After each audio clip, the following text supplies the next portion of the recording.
Radio J.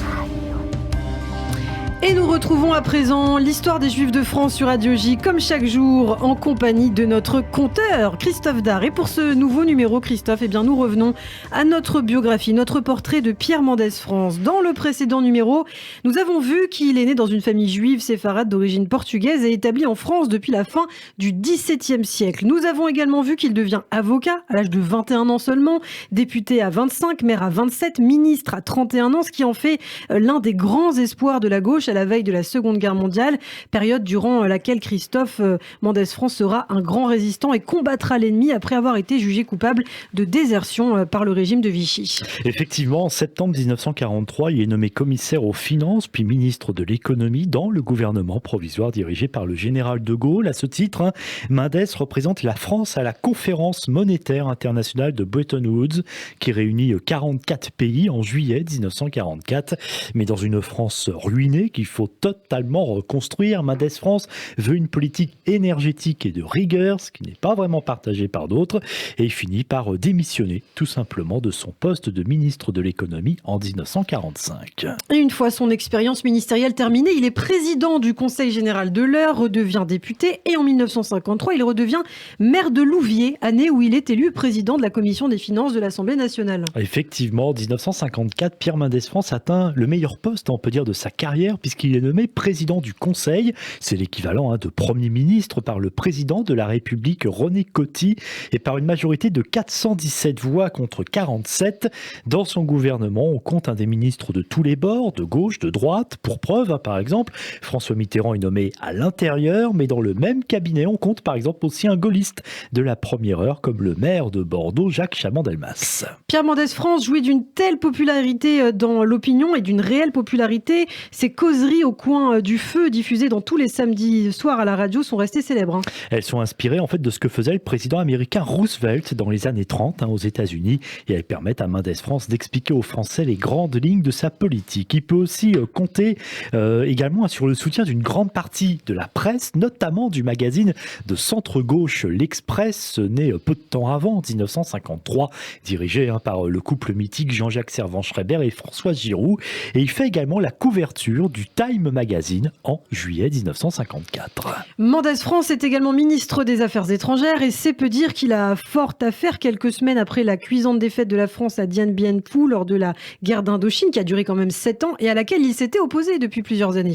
Effectivement, et en pleine décolonisation, puisqu'on est vraiment dans cette période-là, Mendès France doit aussi gérer les volontés d'indépendance des protectorats de la Tunisie et du Maroc, qui du coup seront indépendants en 1956. On peut aussi ajouter également les tensions entre les États-Unis et l'URSS avec la guerre froide, qui font partie des dossiers chauds du moment, ainsi que la construction européenne et les rapports avec l'Allemagne. Mendès France aussi qui soutient un accord d'armement négocié avec le directeur général du ministère de la Défense israélien, Shimon Peres, qui permet à Tsahal de se doter de véhicules blindés et d'avions de chasse. Une collaboration scientifique est alors aussi encouragée entre les deux pays dans le domaine de la recherche atomique.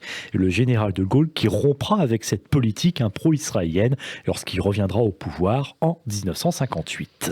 Mais le dossier le plus chaud, entre guillemets, sur la table de Pierre Mendès France, c'est la guerre d'Algérie, une série d'attentats qui marque le début de l'insurrection le 1er novembre 1954. C'est ce que l'on appelle la Toussaint sanglante. Et comme l'ensemble du personnel politique, à l'exception des communistes, Pierre Mendès France refuse la moindre conception, une phrase qui résume bien toute sa pensée. L'Algérie, c'est la France et non un pays étranger. On ne transige pas quand il s'agit de défendre la paix intérieure de la nation, l'unité et l'intégrité de la République. Mais très rapidement, il admet qu'il faudra faire des concessions. C'est justement ce dossier de l'Algérie qui va provoquer la chute de Mendès France après son arrivée au poste de président du Conseil en février 1955. Après 7 mois et 17 jours, il est renversé après avoir suscité à la fois de l'opposition des partisans de l'Algérie française, mais aussi de ses alliés. Effectivement, il déclare ce jour-là à la tribune de l'Assemblée nationale: ce qui a été fait pendant ces 7 ou 8 mois, ce qui a été mis en marche dans ce pays ne s'arrêtera pas. Les hommes passent, les nécessités nationales demeurent. Il dira des années plus tard, mon gouvernement est tombé à propos de l'Algérie, mais ce n'était qu'un prétexte. mauvais d'ailleurs, il serait tombé de toute manière. Et effectivement, à la décharge de Mendès, il faut dire que dans ce régime de 4ème République, les gouvernements durent peu de temps et tombent les uns après les autres. Effectivement, il n'y a pas de majorité, beaucoup d'instabilité parlementaire à cette époque. Et d'ailleurs, cela ne va pas empêcher finalement Mendès de faire son retour un an plus tard sur la scène politique, cette fois comme ministre d'État du socialiste Guy Mollet. Mais il va rester que 3 semaines au poste. Oui, 3 semaines, c'est pas beaucoup, en raison de divergences encore et toujours sur l'Algérie, alors que les combats s'intensifient sur place. Il faut préciser qu'à cette période, Pierre Mendès France est victime d'attaques antisémites également. Il échappe à 3 attentats et à l'Assemblée nationale, il n'est pas épargné par les députés de son propre parti, mais surtout par ceux du mouvement d'extrême droite poujadiste. Le mouvement poujadiste a été fondé par Pierre Poujade, libraire papetier de Saint-Céré dans le Lot et qui a milité avant-guerre dans un parti fasciste, le Parti populaire français de Jacques Doriot, avant de devenir durant la guerre chef de compagnie d'un mouvement de jeunesse vichiste, les Compagnons de France, et finalement de s'engager dans la résistance, comme d'ailleurs pas mal de vichistes. Poujade réclame la défense des commerçants et des artisans, il condamne l'inefficacité du parlementarisme, c'est un populiste, un programme qui lui permet de faire une percée aux législatives de 1956 avec plus de 11% des voix et 52 députés. Pierre Poujade et les autres députés de son parti vont multiplier les attaques contre Mendès France, donc comparables d'ailleurs à celles que Léon Blum avait dû affronter dans les années 30. Et oui, effectivement, dans ce même lieu qu'est l'hémicycle, Poujade lui lance « Si vous aviez une goutte de sang gaulois dans les veines, vous n'auriez jamais osé, vous, représentant de notre France, producteur mondial de vin et de champagne, vous faire servir un verre de lait dans une réception internationale. C'est une gifle, monsieur Mendès, que tout Français a reçu ce jour-là, même s'il n'est pas un ivrogne. » Alors vous allez me dire pourquoi on parle de vin, de verre de lait. Tout simplement, Poujade fait référence en fait à des mesures qu'avait prises le gouvernement Mendès France pour lutter contre l'alcoolémie, qui fait alors des ravages dans la société, mais qui bien sûr suscite aussi la colère des lobbies viticoles. Mendès qui voulait notamment l'instauration d'un verre de lait quotidien pour les écoliers, une mesure destinée à lutter contre la dénutrition, mais également un moyen alors de lutter contre l'alcoolisme, car il est encore courant à cette époque de donner un verre de bière ou de vin aux enfants. Ah oui, ça tient chaud le vin apparemment. Alors à la même période, c'est un autre député poujadiste, Christophe, Jean-Marie Le Pen,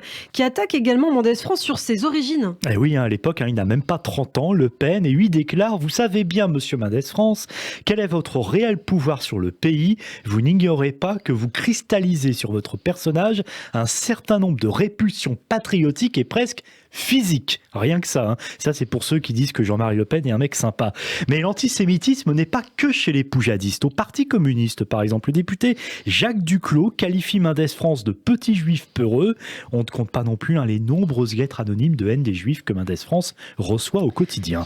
En 1965, Mendès France, farouche opposant au gaullisme depuis le retour du général de Gaulle au pouvoir en 1958, est bien placé pour être le candidat de la gauche, en tout cas à l'élection présidentielle, la première de la Ve République. Mais c'est finalement François Mitterrand qui se présente et met en ballottage de Gaulle, qui se voyait déjà réélu pour un 2e mandat. Mendès France qui n'en a pas fini avec la politique, il est élu député de l'Isère en 67 et il apparaît comme un recours possible lors de mai 68 et le possible départ du général de Gaulle à ce moment-là. On peut dire qu'il y a une sorte de hype autour de Mendès France à la mode à ce moment-là. D'ailleurs, lors d'un grand rassemblement à Charléty à Paris, alors que tout le monde l'attend à la tribune, là, Mendès France ne prend pas la parole. Et non, il reste dans son coin.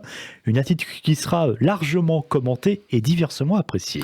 Eh bien, merci beaucoup Christophe pour la 2e partie de ce portrait consacré à Pierre Mendès France. La 3e et dernière partie, ce sera évidemment au prochain épisode de l'Histoire des Juifs de France. À très bientôt.